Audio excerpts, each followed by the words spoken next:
Bonjour, je suis le professeur Elias Zerouni, je suis à l'université Johns Hopkins maintenant, et à l'origine j'étais né en Algérie et je suis parti aux États-Unis à l'âge de 24 ans pour poursuivre des recherches.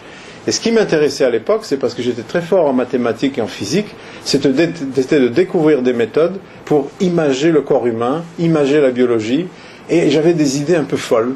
À l'époque, mes professeurs me disaient « Mais écoute, Elias, c'est pas quelque chose que tu peux faire ici. » Et quelqu'un m'a dit « Écoute, le pays où c'est possible, c'est les États-Unis, tu devrais y aller et essaye. » Et je suis parti là-bas, j'avais même pas assez d'argent pour durer 3 mois.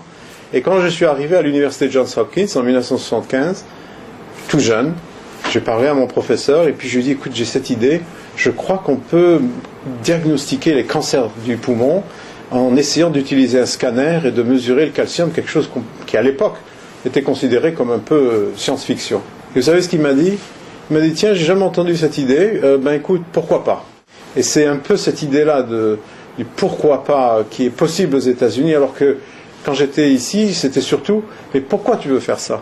Et cette idée-là, c'est vraiment ce qui m'a permis, à terme, vraiment de bénéficier un peu du système de recherche des États-Unis qui est basé sur le mérite.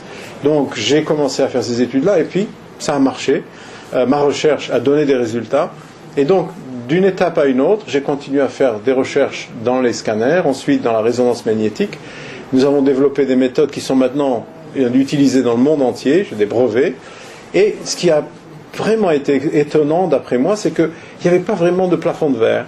Qu'au fur et à mesure, avec les succès scientifiques que j'avais connus, les succès en tant que médecin, traitant dans l'université Johns Hopkins et son hôpital, j'ai commencé à être connu, si vous voulez, aux États-Unis, et jusqu'au point où je suis devenu directeur de mon département, ensuite doyen à la faculté de médecine, et un beau jour, j'étais élu à l'Académie de médecine, l'Institut de médecine, et puis d'une chose à l'autre, on m'a demandé de devenir directeur de l'Institut national de la santé des États-Unis, qui est le plus gros institut de recherche au monde, avec un budget de 30 milliards de dollars. J'aurais jamais pensé que, venant d'Alger, j'aurais fini dans ce poste-là. Et ça, c'est pas mon mérite, c'est vraiment, ça dit quelque chose sur les valeurs des États-Unis en ce qui concerne le mérite, la science, la technologie.